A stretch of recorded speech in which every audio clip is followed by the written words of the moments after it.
When my son told me that I would not be welcome at his house for Christmas, I smiled, got in my car, and made one call. By the new year, I had their mortgage payments canceled, and that was just the beginning of my plan. Justice must be restored and arrogance punished. You won't believe what I did next. Before we continue, please subscribe to the channel and let us know where you are listening in the comments. I could make my famous turkey this year, I said, settling deeper into Michael's leather couch. The one with the sage stuffing your mother used to love. Remember how she'd always say it was better than her grandmother's? The words hung in the warm air between us, mixing with the scent of Isabella's expensive vanilla candles. Michael shifted beside me, his wedding ring catching the light from their 12-foot Christmas tree. Something in his posture changed, shoulders pulling inward like he was bracing for impact. Dad, unfortunately, you won't be welcome here for Christmas. The words hit me like a physical blow. I blinked, certain I'd misheard. What do you mean? Why wouldn't I be welcome? Michael couldn't meet my eyes, his gaze fixed on the marble coffee table, the one I'd helped him pick out last spring when Isabella decided their old furniture wasn't sophisticated enough. Isabella's parents are coming and they'd prefer if you weren't here. My hands went cold. They'd prefer? It's just easier this way, Dad. You know how her family is about traditions. They have their own way of doing things. His voice got smaller with each word, like he was shrinking inside himself. I looked around the living room, at the silk curtains I'd paid for when Isabella complained about privacy, at the hardwood floors that had come from my second mortgage, at the crown molding that had maxed out my credit card. Every inch of this house bore my fingerprints, my sacrifice, my love for my son. Their own way, I repeated slowly. And what way is that, Michael? He flinched. Dad, please don't make this harder than it has to be.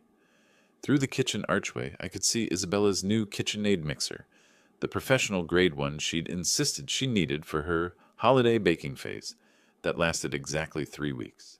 $2,000 of my money sitting there, probably used twice since October. Where will I spend Christmas, then? The question came out quieter than I intended. Michael's face crumpled. Maybe you could, I don't know, maybe visit Aunt Rosa? Or we could do something the weekend after? The weekend after. Like Christmas was just another appointment that could be rescheduled for convenience. I stood up, my knees protesting after 8 years of carrying this burden alone. I see. Dad, wait. But I was already moving toward the door, past the family photos where my face grew smaller and more distant in each frame, past the coat closet that held Isabella's $1,000 jackets. My hand found the doorknob, solid and cold under my palm. Son, I said without turning around. Tell Isabella's parents, I said, Feliz Navidad. The December air hit my face like a slap as I walked toward my truck. Behind me, I heard Michael call my name once, then the soft click of the door closing. Final. Absolute. I sat in the driver's seat for a moment, engine off, watching the Christmas lights twinkle in the windows of houses I'd never be welcome in. My phone buzzed, probably Michael wanting to smooth things over with empty promises and guilt. I didn't answer. Instead, I turned the key and drove into the darkness, leaving behind the warm glow of the house I'd bought, but would never belong in.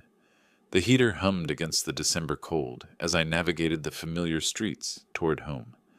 South Hills sprawled around me, every neighborhood corner holding memories of the man I used to be, the one who believed family meant everything, who'd give his last dollar to see his son smile. That man was a fool. I stopped at the red light on 29th and Grand, watching a young father load Christmas presents into his SUV. His kids pressed their faces against the window, breath fogging the glass with excitement. Once upon a time, that had been Michael and me. Before Isabella, before I became nothing more than a walking ATM with inconvenient emotions, the numbers started rolling through my head like a broken slot machine. $2,800 every month for 5 years. My calculator had given up trying to make sense of it last spring when I'd finally added up the total, $140,000. More money than Maria and I had saved for our entire retirement. Gone. Just gone. I pressed the accelerator harder than necessary as the light turned green. The truck responded with a growl that matched my mood. 5th Street. That was where I'd refinanced my house. Our house, Maria's, and mine. to cover their down payment. The loan officer had looked at me with pity I hadn't recognized at the time. "Mr. Flores, are you sure about this? You're putting a lot at risk for someone else's investment." Someone else's investment? Not my son's future, not my family's security. Someone else's investment. Lincoln Street, the bank where I'd taken out a second mortgage when Michael lost his job 2 years ago. "Just temporary, Dad. Just until I get back on my feet." Isabella had stood behind him, $700 purse slung over her shoulder, nodding sympathetically while mentally calculating how much my desperation was worth. Nothing, as it turned out.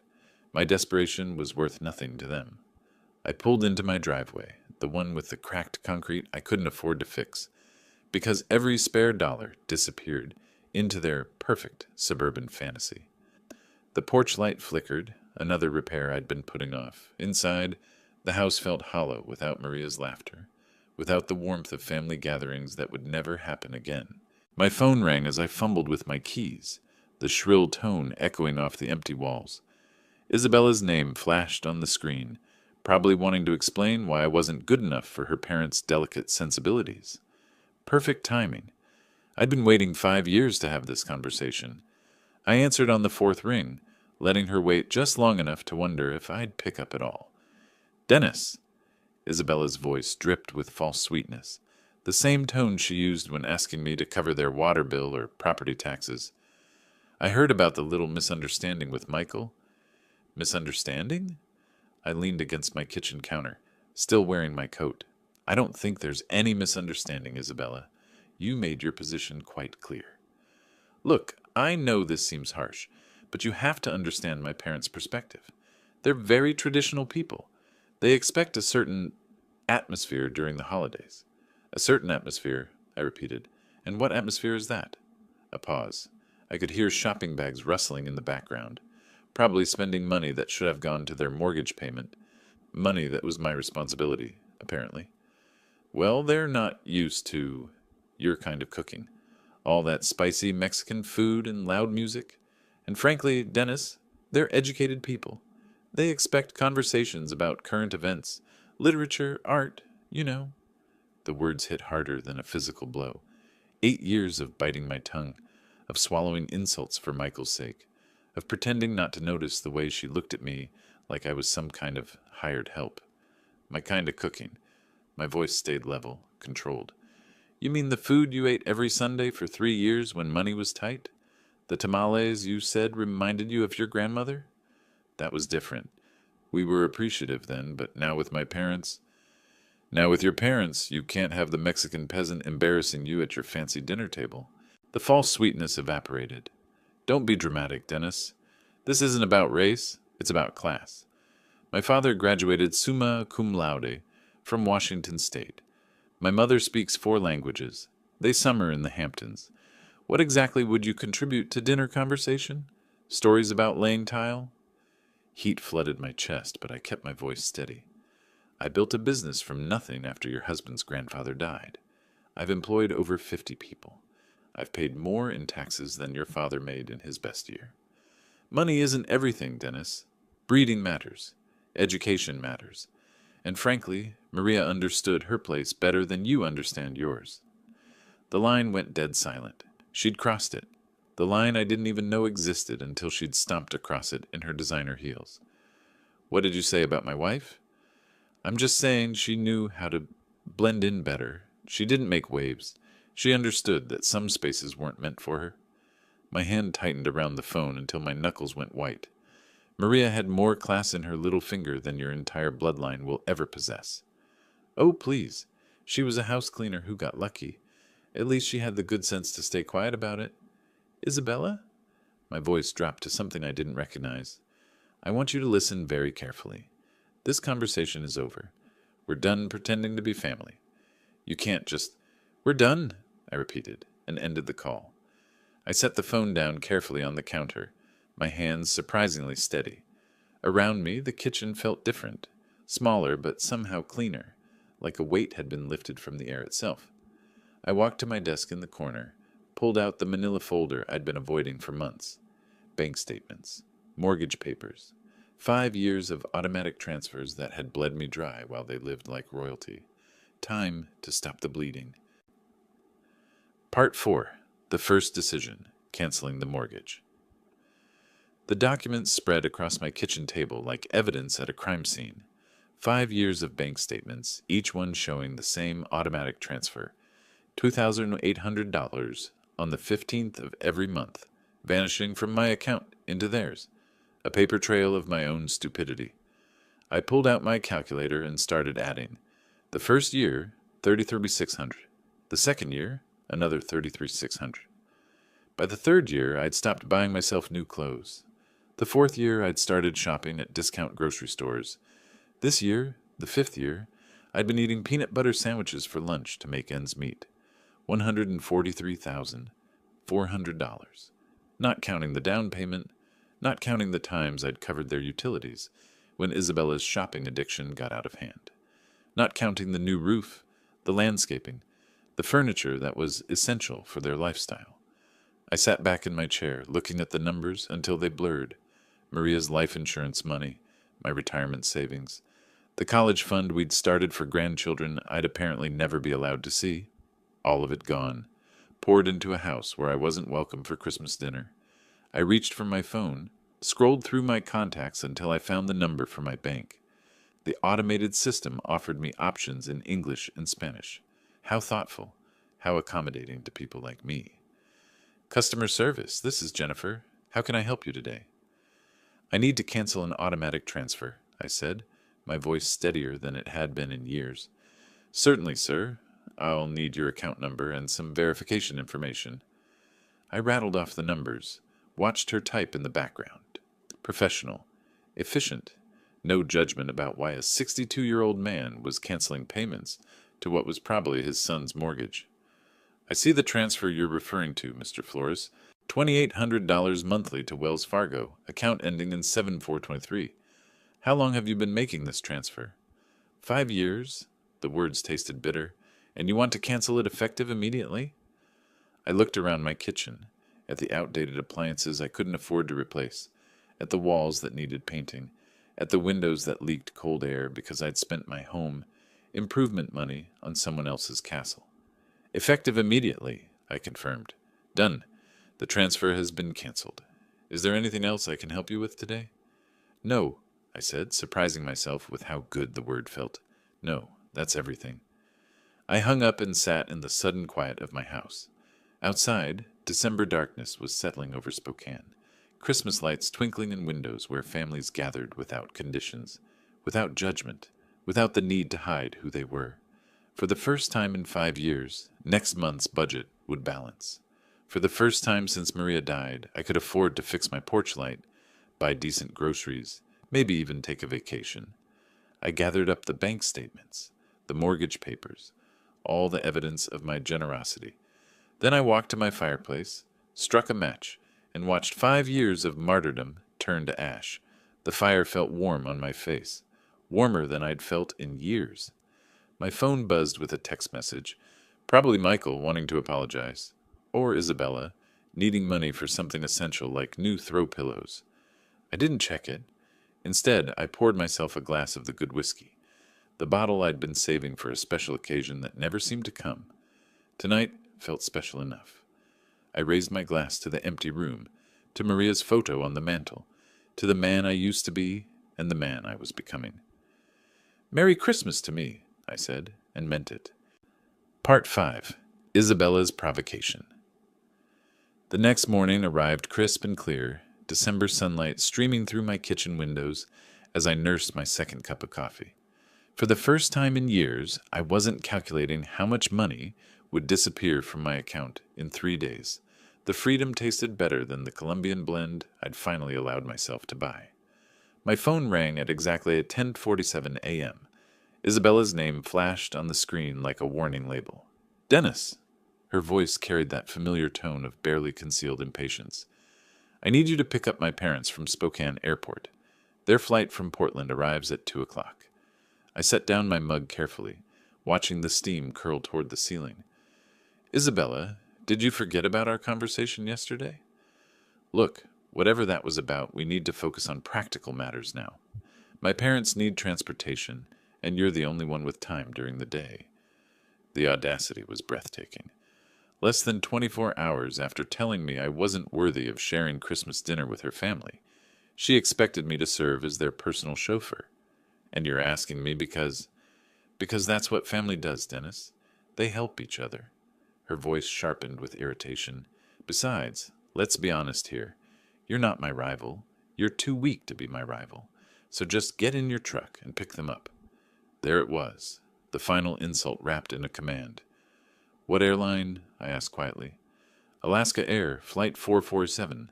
They'll be at baggage claim Carousel 3. And Dennis, they're expecting someone who can handle their luggage properly. Don't embarrass us. I could hear her nails tapping against something hard. Probably her granite countertop, the one I'd paid for when she decided laminate wasn't suitable for her dinner parties. Of course, I said. I'll take care of everything. Good. And wear something decent. Maybe that blue shirt you wore to Michael's graduation. They notice things like that. The line went dead. She hadn't even said thank you. I sat back in my chair, looking at my phone's blank screen. 2:00. Flight 447. Baggage claim Carousel 3. I glanced at the wall clock above my sink. 10:52 a.m. Plenty of time. I poured myself another cup of coffee, added an extra spoonful of sugar, and opened yesterday's newspaper to the crossword puzzle I hadn't finished. 7 across. Delayed gratification. 12 letters. The answer would come to me eventually. Part 6. The Airport Trap. At 2:15 p.m., I was settling into my favorite armchair, with a fresh cup of Earl Grey and the Spokane Review's Sunday edition. The crossword from yesterday lay completed on my coffee table. Delayed gratification had been postponement. My phone buzzed against the wooden surface. Isabella's name again. I let it ring. The December sun slanted through my living room windows, warming the space where I'd spent so many lonely evenings counting the cost of my generosity. Today the silence felt different. Earned, intentional. 2:47 p.m. The phone buzzed again. This time I could see the preview of her text. Dad, where are you? My parents are. I turned the phone face down and returned to the sports section. The Seahawks had lost again. Some things never changed. By 3:30 my phone had buzzed 6 times. I'd finished the newspaper, brewed a second pot of tea, and started organizing the junk drawer in my kitchen table. Amazing what you could accomplish when you weren't rushing around serving people who considered you their personal bellhop. The 7th call came at 3:45. Instead of Isabella's name, I saw unknown number. Probably her parents borrowed someone's phone at the airport. I let that one ring too. Outside, a neighbor was hanging Christmas lights on his porch, his children running around the yard with the manic energy that only December afternoons could bring. Normal families doing normal things. No one was stranded anywhere, waiting for someone who would never come. 4:15 p.m. My phone started ringing and didn't stop. Isabella, then the unknown number, then Isabella again. The buzzing became constant, like an angry wasp trapped against glass. I walked to my kitchen and unplugged my landline from the wall. Then I turned my cell phone completely off. Perfect silence. I made myself a grilled cheese sandwich and heated up a can of tomato soup. Comfort food I hadn't allowed myself in months, because every grocery dollar had gone toward making ends meet, while subsidizing their lifestyle. The cheese melted perfectly golden, the soup steamed in my favorite mug. Outside, the winter sun was already starting to set, casting long shadows across my backyard. Somewhere across town, 3 people were probably standing in an airport parking garage, arguing about taxi fare and wondering how their personal servant had the audacity to strand them. The thought made my soup taste even better. By 5 p.m., I'd eaten dinner, loaded my dishwasher, and was considering what movie to watch. It had been years since I'd had an entire evening to myself without worrying about emergency calls for money or last-minute favors. I was reaching for the remote when someone started pounding on my front door. Not knocking, pounding. The kind of aggressive hammering that rattled the frame and announced pure fury. I set down my tea and walked slowly toward the sound, already knowing exactly who I'd find on the other side. The pounding intensified as I approached the door, each blow more violent than the last. Through the peephole, I could see 3 figures crowded on my small porch, like wolves circling prey. I opened the door to find Cody Jenkins's red face inches from mine. "What the hell is wrong with you?" he shouted, pushing past me into my living room without invitation. "We waited at that goddamn airport for over 3 hours." Catherine followed him, her usually perfect hair disheveled, her lips pressed into a thin line of pure hatred. "This is completely unacceptable behavior from someone your age, Dennis. Absolutely barbaric." Isabella brought up the rear, her designer coat wrinkled, her makeup smeared. "You humiliated us. Do you have any idea what you've done? My parents had to take a $40 taxi because you decided to get out of my house." My voice cut through their chorus of rage like a blade through silk. They stopped mid-rant, shocked by the steel in my tone. "Excuse me?" Cody's face went from red to purple. "You don't get to make demands here, buddy. Not after what you pulled today." "This is my house," I said quietly, not moving from my position by the door, "and I want you out. Now." Catherine stepped forward, her voice dripping with the kind of condescension she'd perfected over decades of looking down on people like me. "Dennis, you clearly don't understand the magnitude of your mistake. My husband has connections throughout this city. Business connections, social connections. You can't treat people like us this way and expect—" "This was a lesson for you," I interrupted, meeting her gaze steadily. "A lesson about your excessive arrogance and your poor treatment of people you consider beneath you." Isabella's mouth fell open. "A lesson? Who do you think you are to teach anyone anything? You're nobody. I'm someone who finally stopped being your personal bank account and taxi service." I stepped aside and held the door open wider.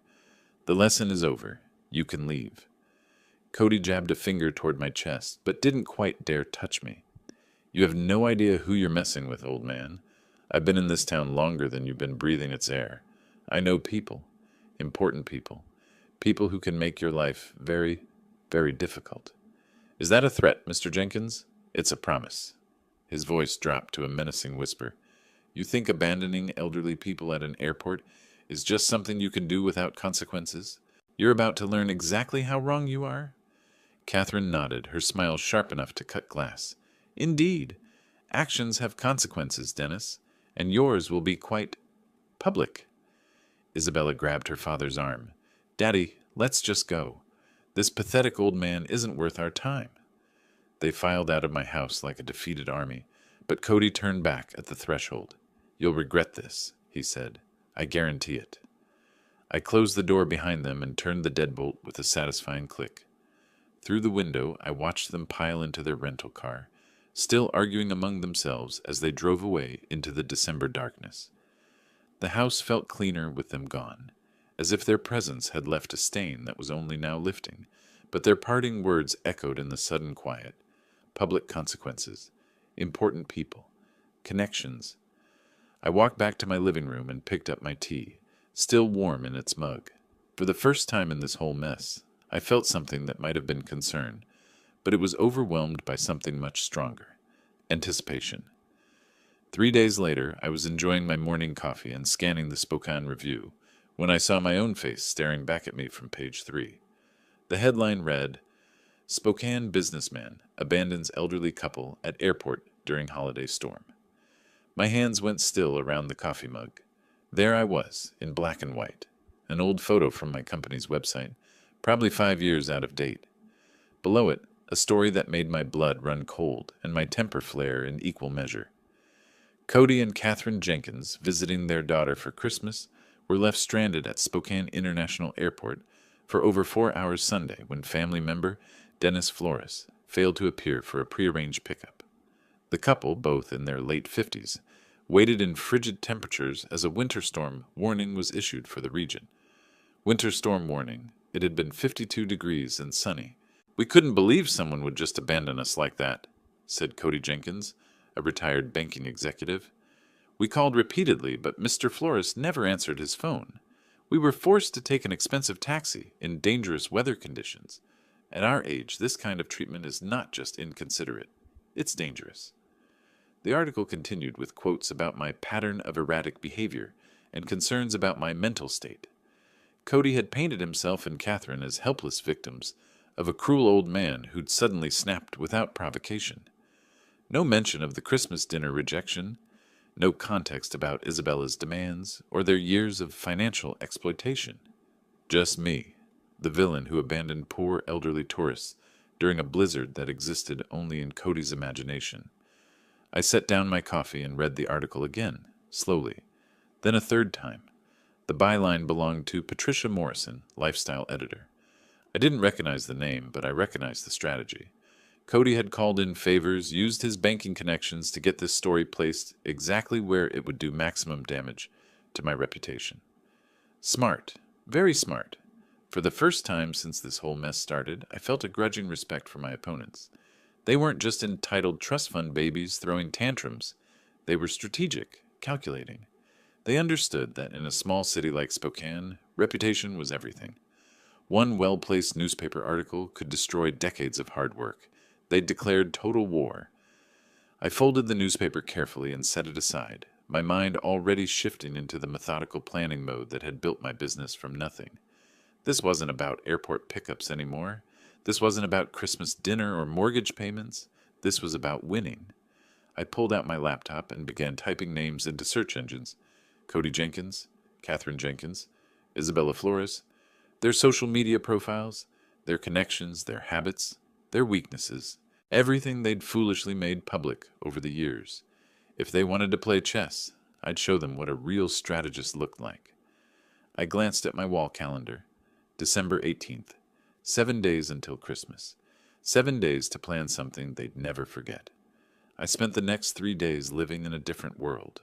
Not the world where I was Dennis Flores, the broken-down old man who let his family walk all over him. This was the world where I was Dennis Flores, businessman, strategic thinker, someone who'd built something from nothing and wasn't about to let a bunch of entitled parasites destroy what I'd worked 40 years to build. My laptop became command central. Social media profiles filled my browser tabs like playing cards in a high-stakes game.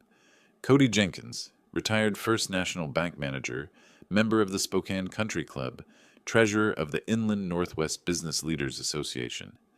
A man who'd spent his career in positions of trust and influence, a man with a lot to lose. Catherine's Instagram painted a perfect picture of refined living, charity luncheons, wine tastings, vacation photos from Coeur d'Alene tagged with Chash Blessed Life. Every post carefully curated to project success and sophistication. Comments from friends praising her elegant taste and inspiring lifestyle, all built on other people's money, including mine. Isabella's Facebook timeline told the real story. Posts about our beautiful home with photos of the kitchen I'd paid for. Check-ins at expensive restaurants during the months when I'd covered their utility bills. A status update from last week. So excited for Christmas dinner with family. Can't wait to show off our hosting skills. Our hosting skills. Our home. Our success. The narcissism was breathtaking. But it was Michael's LinkedIn profile that gave me the final piece I needed. His recent activity showed a new connection. Patricia Morrison, lifestyle editor at the Spokane Review. The same Patricia Morrison who'd written the hatchet job about me. I leaned back in my desk chair, looking at the evidence spread across my screen. These people had made 3 critical mistakes. First, they'd underestimated me completely.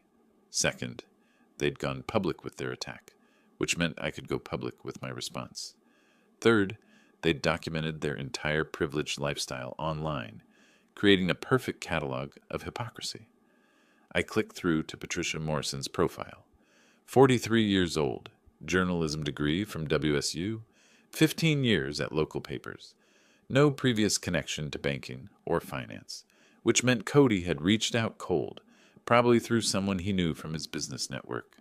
A 5-minute search through local business directories confirmed my suspicion.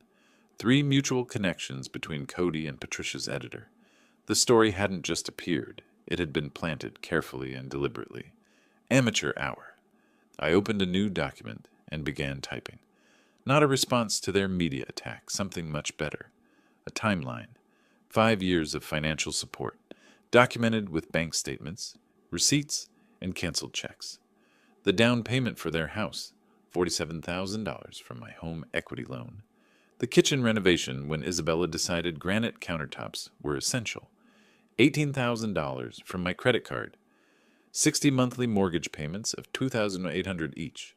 $168,000 and counting, $250,000. more than I'd spent on myself in the last decade. My phone buzzed with a text from a number I didn't recognize. Probably Isabella, trying a new angle. I ignored it and kept working. By evening, I had everything organized in a manila folder thick enough to choke a horse.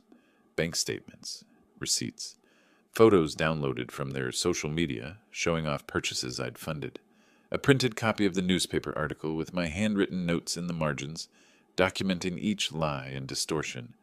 I looked at my wall calendar.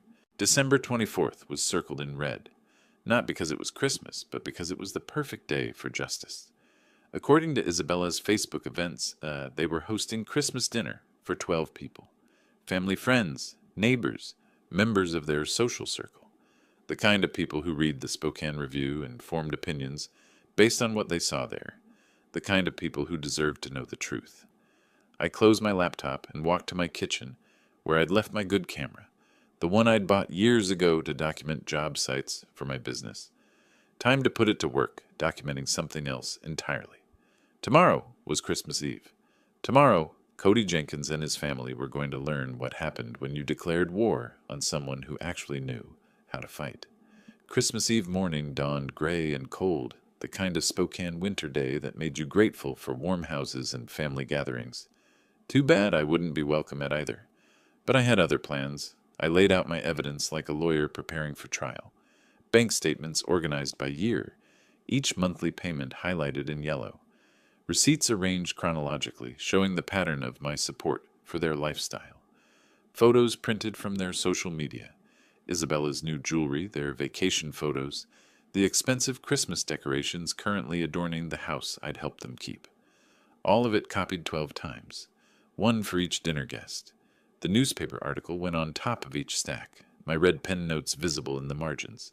Lie written next to Cody's quotes about dangerous weather. False, beside the claim about my erratic behavior. Missing context, highlighted where they'd failed to mention 5 years of financial support. I dressed carefully in my best suit, the navy blue one I'd worn to Maria's funeral, pressed and ready for another kind of farewell. Today I was saying goodbye to the man who'd been a doormat for his family. Tonight I'd be someone who commanded respect. At 6:30 p.m., I loaded my briefcase with the evidence packets and drove to Kendall Yards. Their house glowed with warm light, cars filling the driveway and lining the street. Through the front windows I could see figures moving around the dining room, Isabella playing hostess in the home my money had helped them buy. I parked across the street and checked my watch. 6:45. Perfect timing. Late enough that everyone would be seated for dinner. Early enough that they'd still be on the main course. No easy escape for anyone. The front door was unlocked. Of course it was.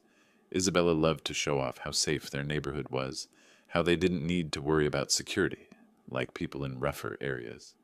I let myself in quietly, the warm air hitting my face along with the sounds of laughter and conversation from the dining room. And then Catherine said, "But darling, that's not how we do things in our family," someone was saying, followed by more laughter. Our family. After everything they'd done to exclude me from it.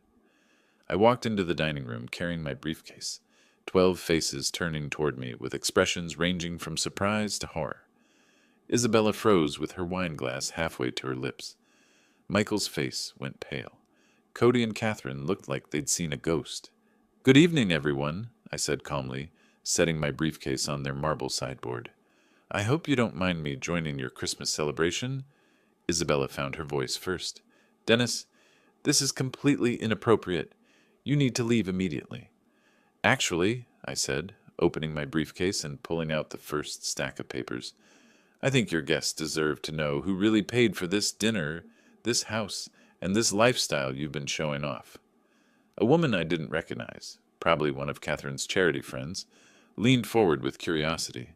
"What is he talking about, Isabella?" "He's having some kind of episode," Isabella said quickly. "Michael, call someone." But I was already moving around the table, placing a packet of documents in front of each guest. "Here are the bank records," I said conversationally. 5 years of financial support, $168,000 in mortgage payments alone, plus the down payment, renovations, furniture, appliances, everything you see around you.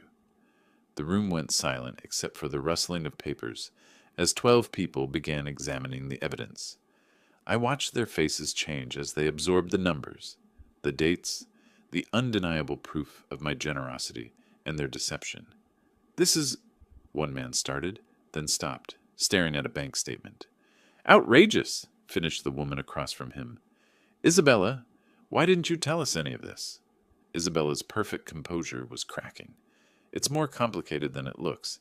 Dennis volunteered to help us. We never asked. Actually, I interrupted, pulling out the newspaper article. Let's talk about what you did ask for, and what you told the media about me. The temperature in the room seemed to drop 10 degrees.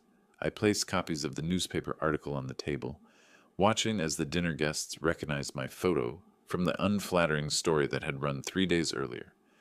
Now, I said, my voice carrying clearly through the sudden silence, let's talk about the real manipulators in this family. Cody's face had gone from red to ashen. Catherine sat rigid in her chair, her wine glass forgotten in her hand. Mr. Jenkins here used his banking connections to plant this story. I continued, tapping the newspaper. Notice how I'm portrayed as unstable and dangerous, abandoning poor elderly people in freezing weather. A gray-haired man in an expensive sweater looked up from the article. Cody, what is this about? The weather was 52 degrees and sunny, I said before Cody could answer, and they weren't stranded tourists. They were Isabella's parents, coming to the Christmas dinner I'd been banned from attending because I wasn't good enough for their company. Catherine finally found her voice. That's not... We never said... You never said what, Catherine? I pulled out my phone where I'd screenshotted several of Isabella's social media posts. That I was too low-class for your parents? That my Mexican food and working-class conversation would embarrass you in front of your educated friends? The woman I'd identified as one of Catherine's charity friends shifted uncomfortably. Catherine, surely you didn't... He's twisting everything, Cody blustered, but his voice lacked conviction. This man has serious mental health issues. The stress of aging, financial problems? Financial problems? I almost laughed. Mr. Jenkins, I've been supporting your daughter and son-in-law to the tune of nearly $3,000 a month for 5 years. The only financial problems here are the ones you're about to have. I turned to address the entire table. These people have taken $200,000 from me while calling me names behind my back. They've manipulated my son against me, banned me from family gatherings, and when I finally stood up for myself, they tried to destroy my reputation in the newspaper. Michael spoke for the first time, his voice barely above a whisper. Dad, I didn't know about the newspaper. Your wife knew, I said quietly, and her parents orchestrated it. They turned me into a villain for refusing to be their personal ATM and chauffeur. The social dynamic in the room was shifting like tectonic plates. I could see it in the guests' faces, the gradual realization that everything they'd been told about tonight's generous hosts was built on lies. This is unconscionable, said an elderly woman in pearls staring at the bank statements. Cody, how could you let your daughter take advantage of this man's generosity, then attack him publicly when he stopped enabling it? Cody's carefully maintained facade was crumbling. You don't understand the full situation. I understand perfectly, the woman interrupted. This man has been supporting your family financially while you treated him like hired help. And when he finally said no, you tried to ruin his reputation. Catherine's voice came out strangled. He abandoned us at the airport. After you told me I wasn't welcome at Christmas dinner because my presence would be inappropriate for your parents, I said calmly. After 5 years of paying their bills while you looked down on me for my ethnicity and education level. The silence was deafening. 12 people staring at Cody and Catherine with expressions ranging from disgust to embarrassment for having associated with them. Isabella made one last desperate attempt to control the narrative. Everyone, please. This is a family matter that's gotten out of hand. No, I said firmly. This stopped being a family matter when you made it public, when you used the newspaper to attack my character, when you decided my reputation was acceptable collateral damage for your pride. I looked around the table at faces I didn't recognize but who now knew exactly who I was. I wanted you all to know the truth before you read about Dennis Flores in the paper again, because you will read about me again, but next time it'll be the real story. I closed my briefcase and straightened my tie. Enjoy the rest of your dinner. It's the last one I'll be paying for. As I walked toward the door, I could hear the eruption beginning behind me. Voices raised in accusation, questions demanding answers, the sound of a carefully constructed social facade falling apart. It was the most beautiful Christmas music I'd ever heard. The letter arrived on a Tuesday morning in March, delivered by certified mail with the weight of legal consequences behind every word. I signed for it at my front door, noting how the spring air smelled of new growth and possibility instead of the winter desperation that had marked those dark December days. Notice of default, the envelope read, final demand for payment. Inside, 3 months of missed mortgage payments had caught up with Michael and Isabella like a tsunami of reality. $8,400 in arrears, 14 days to bring the account current, or face foreclosure proceedings on the house I'd helped them buy. I set the letter aside and returned to my coffee, reading it the way you'd read news about distant weather. Interesting, but not your problem anymore. My phone had been ringing for weeks with increasingly desperate calls. Isabella's number blocked after the first hysterical voicemail. Cody and Catherine, whose social standing in Spokane had evaporated like morning mist after their Christmas dinner humiliation. Even Michael, whose calls I'd been ignoring out of a mixture of anger and curiosity about how long it would take him to swallow his pride. The answer, apparently, was 97 days. He knocked on my door that Thursday evening, no longer the confident man who'd excluded me from Christmas dinner, but someone who looked like he'd aged a decade in 3 months. Dark circles under his eyes, his expensive suit wrinkled, the smell of desperation clinging to him like cheap cologne. "Dad," he said when I opened the door, "we need to talk." I stepped aside to let him in, noting how he looked around my house like he was seeing it for the first time. The new furniture I'd bought with my first mortgage-free paycheck, the fresh paint on walls that hadn't been updated in 8 years, because every spare dollar had gone to his lifestyle. The repairs I'd finally been able to afford now that I wasn't subsidizing someone else's American dream. "Nice place," he said quietly. "It's what happens when you spend money on yourself instead of people who don't appreciate it," I replied, settling into my new recliner. "Coffee?" He shook his head, perching on the edge of my couch like he was afraid to get comfortable. "Dad, I need you to know how sorry I am. About everything. Christmas dinner, the newspaper article, the way Isabella, the way we treated you." "Go on." "I didn't know about Cody planting that story. I swear I didn't. When I found out—" He ran his hands through his hair. "Jesus, Dad. The things they said about you behind your back. The way they talked about our family. About Mom's memory." My jaw tightened at the mention of Maria, but I kept my voice level. "And what exactly did they say about your mother?" "That she knew her place better than you knew yours. That she understood. Boundaries." He couldn't meet my eyes. "I should have defended you. I should have stood up to them years ago." "Yes," I said simply.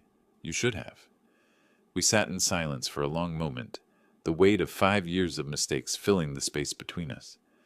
Outside, I could hear my neighbor mowing his lawn, the normal sounds of a normal Thursday evening in a normal neighborhood, where sons didn't exclude their fathers from Christmas dinner. "The house is in foreclosure," Michael said finally. "I know. We can't make the payments without—" He stopped, seeming to realize how that sounded. "Without my help," I finished. "Without the money I was sending every month while you let your wife's family treat me like garbage. I know how it looks." "Michael." I leaned forward, making sure he was looking at me. "Do you know how much money I sent you over 5 years?" He nodded miserably. Isabella calculated it after Christmas. The mortgage payments, the down payment, everything else. Over $200,000. $237,468, I corrected. "I know the exact amount because I finally did something I should have done years ago. I added it up." His face crumpled. "Dad, I'm so sorry. I don't know how to fix this." "You can't fix it, son. That money is gone. But more importantly, those years are gone. 5 years when I could have been building a relationship with you instead of funding your wife's fantasy life." I know that now." He looked up at me with something that might have been hope. "But maybe we could start over. Maybe there's a way to—" "Are you asking me to resume the mortgage payments?" The hope died in his eyes. We're going to lose everything, Dad. The house, Isabella's respect for me, Her parents' approval? I don't know what I'll do. You'll figure it out, I said, not unkindly. The same way I figured out how to live without a son who respected me. The same way I learned to spend Christmas alone while you celebrated with people who thought I was beneath them. He started to cry then, quietly, like a man who'd run out of other options. I lost you, didn't I? I chose them over you, and now I've lost you forever. I watched him for a long moment, this man I'd raised and loved and sacrificed for, who'd let his wife's family convince him that his father wasn't good enough for their company. Michael, I said finally, you didn't lose me. You gave me away. There's a difference. He wiped his eyes with the back of his hand. Is there any chance, any way you could forgive me? I forgave you months ago, I said, and meant it. But forgiveness doesn't mean going back to the way things were. It doesn't mean pretending this didn't happen, or that I'm going to resume paying for a lifestyle that came with the condition that I be grateful for scraps of your attention. Then what does it mean? I stood up and walked to my mantel, where Maria's photo sat next to a new picture. Me with Rosa and her family at Easter dinner, the first holiday I'd spent with people who actually wanted me there. It means that if you want a relationship with me, you'll have to build it from scratch. It means showing me respect instead of demanding I earn it. It means making choices based on what's right, not what's convenient. I turned back to him, and it means that the next time someone, your wife, her parents, anyone, tries to exclude me from family gatherings, you'll remember who actually acts like family. He nodded slowly, understanding perhaps for the first time that respect wasn't something you could take for granted.